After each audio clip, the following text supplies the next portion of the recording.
Depuis plusieurs années, les organismes communautaires subissent les contre-coups des coupes de services dans le réseau public.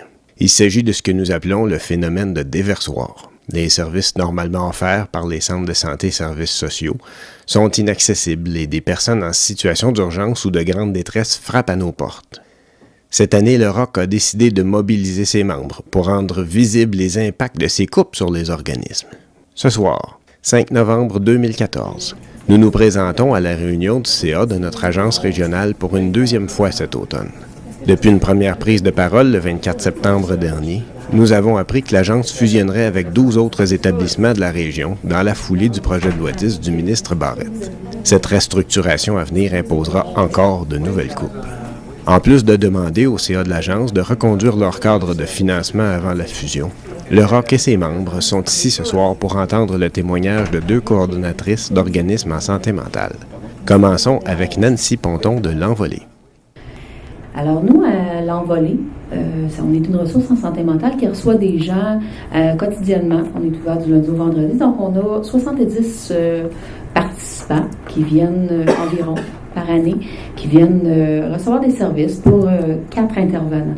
Je m'inclus là-dedans parce que je fais de la coordination, mais également je dois faire de l'intervention pour pallier au manque. Donc c'est le cas ce soir d'une dame qui a eu le cancer et a dû recevoir une opération importante pour sa survie. Donc on connaît cette dame-là pour des troubles importants, des troubles d'anxiété importants, des troubles suicidaires aussi. Donc, en plus, elle a un cancer, elle doit avoir une opération. Donc, on se doutait bien que ça serait difficile pour elle. Fait qu'on a pris le temps auparavant de regarder avec le guichet d'accès à Sainte-Agathe, à savoir s'il y avait des ressources qui pouvaient lui venir en aide au point de vue de la santé. Donc, des maisons de convalescence, des choses comme ça. Elle avait en plus une prescription de son psychiatre d'avoir une maison de convalescence pour la suite de son opération.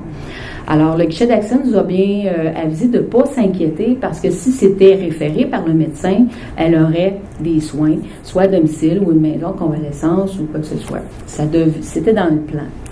Alors, on nous a dit, inquiétez-vous pas, ça va bien se passer. Parfait. Alors, la dame elle a eu son opération. Heureusement, ça s'est bien passé. Elle pensait quand même avoir un séjour à l'hôpital convenable. Et 4 jours après, elle m'a appelé un lundi matin. Nancy, je suis rendue chez nous. Ils m'ont mis à la porte un matin. Je dis, OK, t'es pas en maison de convalescence. Est-ce qu'il se passe quelque chose? As-tu des services? Elle dit non. Ils m'ont juste dit de m'en aller. Il n'y avait plus de place. Il y avait besoin des lits. Donc, cette dame-là se retrouve 4 jours plus tard. Elle est déjà très anxieuse, souffrant physiquement, suicidaire, sans soins. Elle ne peut pas se laver les cheveux, se faire des repas. Elle n'a pas d'aide au ménage. Pour pallier aux besoins de cette dame-là, c'est sa sœur de 70 ans qui est allée l'aider un petit peu. Les intervenants de L'Envolée et des participants aussi de L'Envolée sont allés l'aider à se laver des soins d'hygiène, se préparer des repas. Nos cuisines collectives ont préparé des repas pour elle. Et puis, finalement, il y a des services qui ont été donnés à cette dame-là 2 semaines après sa sortie de l'hôpital. Ça nous a donné, à nous aussi, un peu de répit.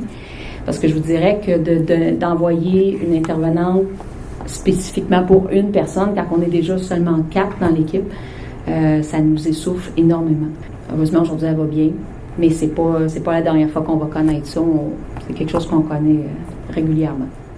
Poursuivons maintenant avec Lucie Arcan de l'Échelon des Pays d'en haut.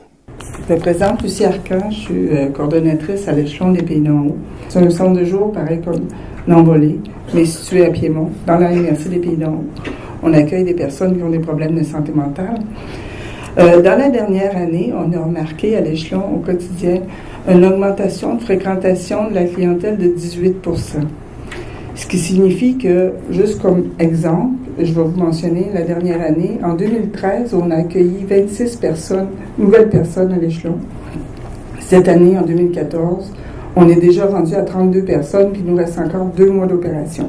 Ce qui a comme impact au quotidien on est obligé, on fonctionne dans une cuisine collective avec 10 membres. C'est déjà beaucoup pour une cuisine collective. Normalement, c'est 7 à 8 personnes.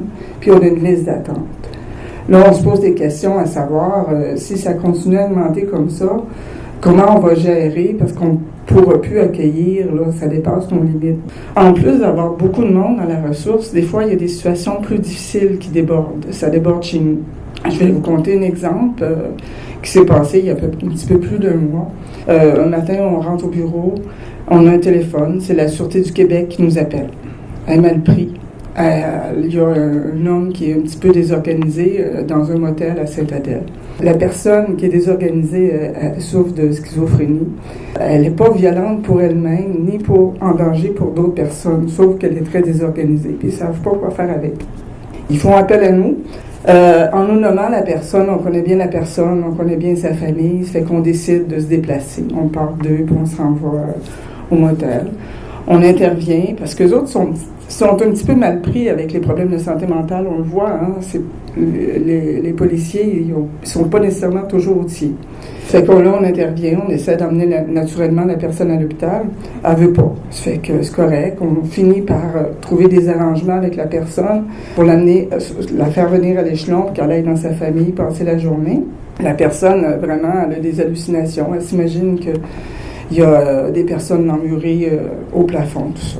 Fait que finalement, la personne vient faire un tour à l'échelon, la journée continue, les policiers nous rappellent pour dire qu'elle est suivie par le CLSC.